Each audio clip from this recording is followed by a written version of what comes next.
I thought we were talking about masculinity. We are. No, we're not. Yes, we are. How are we talking about masculinity? Because I'm asking you what you think of men and of women. Basically what you've been trying to do, I would say, for the last 15 minutes is put me into a sequence of corners by accusing me of various forms of misbehavior. According to you, what is a real man, or what should he be? You should want the best for people. For you, for your family, and for the community. Courage is a good thing. Courage in the face of life's difficulties. One of the things I suggest to the people who are watching my videos, for example, is that a good ambition is to be the most reliable person at your father's funeral. You think that nowadays men lack virility, that they're not men anymore?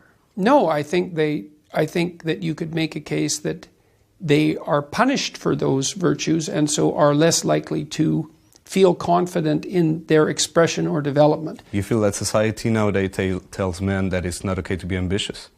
I think it's definitely the case that happens. It's certainly not encouraged, it's discouraged because of the confusion between, the purposeful confusion in my estimation, between power and competence. You think the hierarchy of the patriarchal system is a good one? Well, first of all, I'm not convinced that the theory that what we have is a patriarchal hierarchy is correct to begin with. I don't think that way, because I don't understand precisely what that means. Does that mean that women had no role in shaping our society? It's only been the last 10 years that people have made the presumption that it's self-evident that what we live in is a patriarchy. What women haven't contributed? Is this the point we're making? Is that women haven't contributed to our society? They just weren't there until, 1965. And all of a sudden they took their place. All the women before that weren't doing anything at all. It was all patriarchy. You don't feel that globally men have the better end of the stick? No. No, I don't believe that globally men have the better end of the stick. Like what? I don't understand why people would even begin to conceptualize the world that way.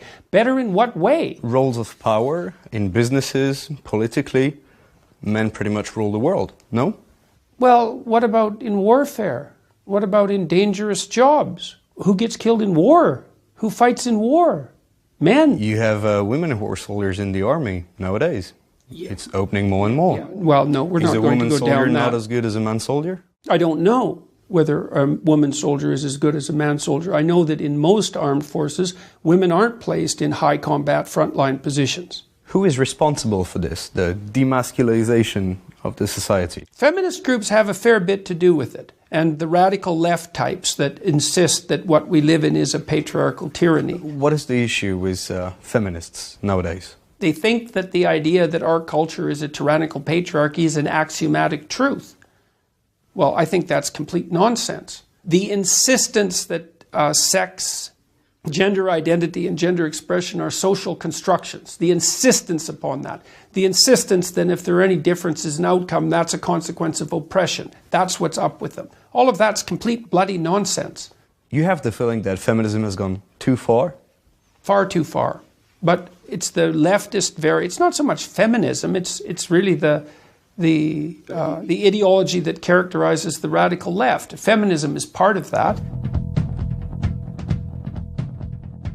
Even though there were still huge inequalities... What inequalities are we talking about precisely? Talking about wages, access to positions of power. The wage gap has nothing to do with prejudice, or virtually nothing to do with it. Single men and women in their 20s. In fact, there's a wage advantage for single women in their 20s. So if there's any gap at all with regards to wages, it's a gap between people and mothers. Most of the data in all of the countries, come up to that conclusion, that a woman who has the same position as a man... Women and men who do the same job, the women end up getting paid less? Yes. And you control for everything else? No, sorry, the data's wrong. There's at least 16 reasons why men get paid more than women. Men work longer hours.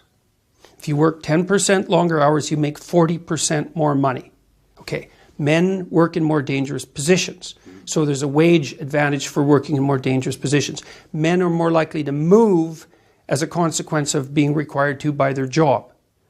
So men are... There's more. I understand, I understand what you're like, saying. You're saying that there were many different points that explain why we come up to that final statistic, but that if you look at the reasons why, then it's because men work longer, because they move more than women, and they work in more dangerous positions. They're more likely to work outside. I'll take you on that. They're more likely to work in STEM fields. They're more likely to work in fields where you can scale. If you look and you say, well, on average, women make less money than men, which is also different than saying that they make less for doing the same work, because those aren't the same claims, then you have to say, well, what are the reasons that are contributing to that? You can't just say, well, it's a consequence of gender discrimination, unless you can only think about one thing at a time. And I would say that's another problem with the modern feminists, is they can only think about one thing at a time. You said in an interview that to stop harassment in the workplace, a good start would be women stopping wearing lipstick. No, I didn't say that. My question is, you were talking about sexual harassment in the workplace. Yeah. And you said that one of the issues maybe was women wearing lipstick, because why do they do that? It's to create sexual arousal. It wasn't an issue with regards to enticement to sexual harassment. It was an issue to what are the rules governing male and female behavior in the workplace. And if makeup is a sexual signal, then why should it be acceptable in the workplace? Well, what the hell do you think makeup is for? Why do women wear red lipstick? Just out of curiosity. Why do they rouge their cheeks? Because Why they red? want to feel beautiful? Look, I mean, the ideas that I'm putting forward here with regards to makeup aren't contentious. This has been studied. We know perfectly well what sexual signaling does, why people wear makeup, why women wear makeup. When you say these kind of things, a woman may think that, oh, then I might be responsible for what this guy at the office said to me because, I was wearing makeup. So then I'm the one to be blamed. That wasn't the point I was making. No, but do you understand that for a woman watching this and who is a victim of sexual harassment in the workplace, I don't care about that. You don't care about what she may feel after she hears you? No, I don't care. I really don't care particularly what people feel about facts. What are the rules exactly governing the behavior of men and women in the workplace? NBC, no hugging. Okay, that's a rule now. Okay, how about no sexual displays in the workplace? None. How about that for a rule? Now, I'm not saying that that's a rule that we should adopt, but I am saying that if we're going to have a culture-wide conversation about the difficulties of men and women working together, then we better bloody well make sure that we get the rules straight. Now, when the Maoists took over China, they had men and women wear the same uniform. No makeup, same haircuts. Why? To eliminate all of that. I didn't say that if a woman wears makeup, that's any excuse for a man to harass her. I just said that if she's wearing makeup, that's sexual signaling. And that is what it is. My vision of it is that, in a way, it puts the blame on women and it gives the guys a free pass. Well, you can interpret it that way if you want, but that isn't how I see it. And that's also not what I'm implying. And I think that it's appalling that women are treated badly in the workplace by like unsophisticated men who have no idea how to govern their impulses. In a video you said that the problem with those angry women is that since at the end of the argument you cannot fight physically, you can't really deal with them. That's not what I said. I said that that's one of the things that keeps conversation between men civil. Women can't argue with angry women. Women are often bullied by angry women. What I meant was more, you said that, and I'm really not trying to paraphrase you or, to put words into your mouth. You are trying that directly. No, it is things that you said, that you cannot deal with those yes, but don't tell me that you're not trying to put words into my mouth, because you've selected what you're going to ask, and you selected it very carefully, with a tremendous amount of forethought. Well, there's a purpose for that. What is the purpose precisely? I am quoting things that you said. Why? What is it that you're trying to establish? Because you said that. I thought we were talking about masculinity. We are. No, we're not. Yes, we are. How are we talking about masculinity? Because I'm asking you what you think of men and of women. Basically what you've been trying to do, I would say for the last 15 minutes, is put me into a sequence of corners by accusing me of various forms of misbehavior. So why are we doing that? What's the point here? These are things that you said. My job as a journalist is to ask questions about what you represent and the ideas that you defend. Your job is also to select the things that you might ask about in some manner that doesn't indicate a substantive bias. You picked 3 things to talk to me about in the last 20 minutes that were very carefully selected. Like, why did you pick those things? Because this is my job. No, not necessarily. You could be asking me, for example, why I've spoken to 250,000 people live in the last 8 months. That might be more newsworthy. Well, we're not going to have a big debate about journalism, but if a journalist doesn't ask the tough questions, how can you give the good answers? Well, it depends on what the tough questions are. It depends on I didn't think that they would be tough. We're talking about things that you said. I mean, if it's easier to have conversation between men, because there is this underlying threat, of a physical contact. I don't think it's easier. It tends to be somewhat more civil. So, fighting is the ultimate way of resolving the conflict? It's a good question. It's a good question. The ultimate way of resolving a conflict is to negotiate for peace, if you can manage it. But if you can't negotiate for peace, then what are the alternatives? How do you explain so many men, so many young men follow you, listen to you? Because they need encouragement. And they need a reason for growing up. And I encourage them and give them a reason to grow up. What are you? It's better to grow up than to stay immature. Are you a father figure? Sometimes. A prophet, in a way? A guru? I don't believe that I'm a guru. Mm-hmm. I don't think that you can be a guru and tell people to take their own way. I'm asking people to develop a vision for their own lives and to adopt the responsibility for that, but it has to be something that's personal. But do you feel responsibility then? Yes, absolutely. Fundamentally, this is supposed to be helpful to people. What if I told you that you're playing on young men's distress to make all that money? That accusation has been leveled at me before. I don't know how I'm playing on their distress, exploiting it or helping it. The fact Look, is, I've said right from the beginning that I'm an evil capitalist. I don't make any bones about it. I'm not ashamed of making money. It's very hard to make money. Can I ask you bluntly how much you make? I make $80,000 a month on Patreon. My book is selling about 20,000 copies a week. I have royalties that probably amount to something approximating $1.50 on each of those. The tours garner about $35,000 to $50,000 an evening. I have a business that's generating, I don't know, something in the neighborhood of $200,000 a month for me personally. There's some other smaller sources of income than that. Then you are making a lot of money. Yes. Out of this. I certainly am. And so are a lot of other people. I was thinking the other day, a journalist asked me why people are responding so positively to what I'm saying, the young men, for example, and I thought, why? Yeah, that's a good question. He says, well, I'm actually on their side. I'm really happy that they're not wasting their lives. I'm really sad to see that people are disenchanted and nihilistic and depressed and anxious and aimless and perverse and vengeful and all of those things. It's terrible. And then to see people question whether that's necessary and then to start to rise out of it. It's so fun. Like last night I was after my talk, it's overwhelming.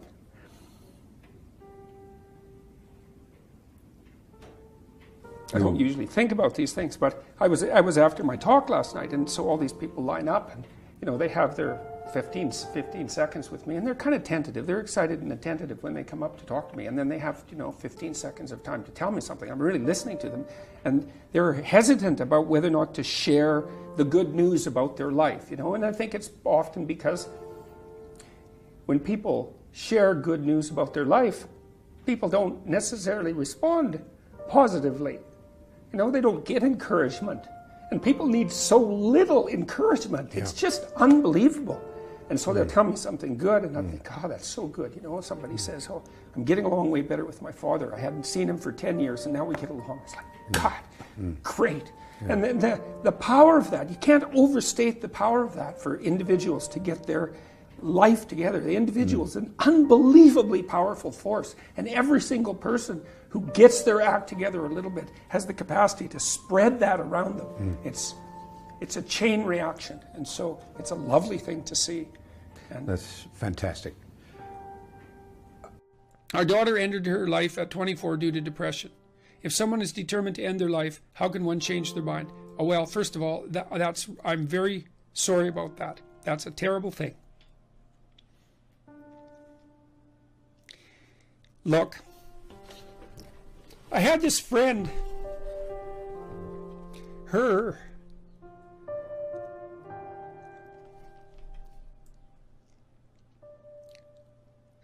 sorry. There's been a lot of depression in our family, so it's a question that cuts close to the bone. Anyways, I had this friend, a friend of my parents, and her granddaughter committed suicide, She was just beating herself up about that. What could have I done? What could have I done differently? This is the problem with suicide. It leaves everybody behind thinking, oh my God, what could have I done? I could have treated the person better. I could have listened. I could have been there. It's like, and she was just beating herself up about this, really feeling that she wasn't a useful person, that she'd failed as a grandmother. She's a really good person, And so I went for a walk with her, and I said, and she's married, and she likes her husband, and he's a really good guy. And I said, look, you're blaming yourself for your granddaughter's suicide. It's like, are you blaming your husband? Are you sitting him down and telling him what a useless bastard he was as a grandfather because his granddaughter committed suicide and how he failed completely? She said, no, I'd never do that. So I said, well, don't do it to yourself. One of the things that has just blown me away in the last year, because I've talked to lots of people live, but also lots of people online. But it's more obvious live, and it's obvious in this theater as well, is that I've gone around and spoken, and a large proportion of my audience has been young men, under 30, something like that. And I've spoken to them a lot about responsibility. And what's so odd about this is that of all the things that I've spoken about, because I can see the audience and I can feel how the audience is reacting, because I'm always paying attention to all of you insofar as I can manage that. So I get some sense of how what I'm saying is landing, which you have to do if you're going to speak effectively to people. And what happens is, if I talk about responsibilities, everyone is silent, just like they are now. Silent and not moving, right? Focusing, attentive. Say, pick up your responsibility. Pick up the heaviest thing you can and carry it. And the room goes quiet and everybody's eyes open. And I think, that always makes me break up. I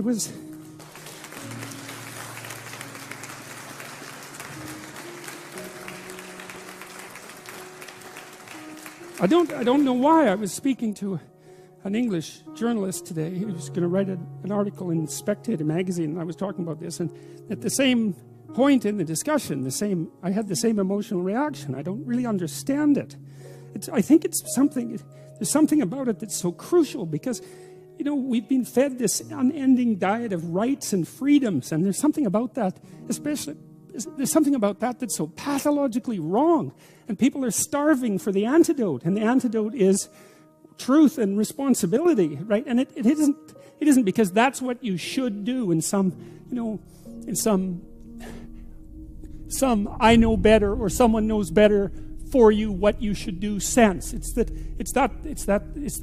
secret to a meaningful life, and without a meaningful life, then all you have is suffering and nihilism and despair and all of that, and self-contempt, and that's not good. And so it's necessary for men to stand up and take responsibility, and they all know that and are starving for that message. And the message is more that that's also a good thing, to stand up and take responsibility, because you're cursed so much now from when you're young with this notion that your active engagement with the world is part of what is destroying and undermining the planet and adding to the tyranny of the social systems. It's like, how about not so much of that, hey?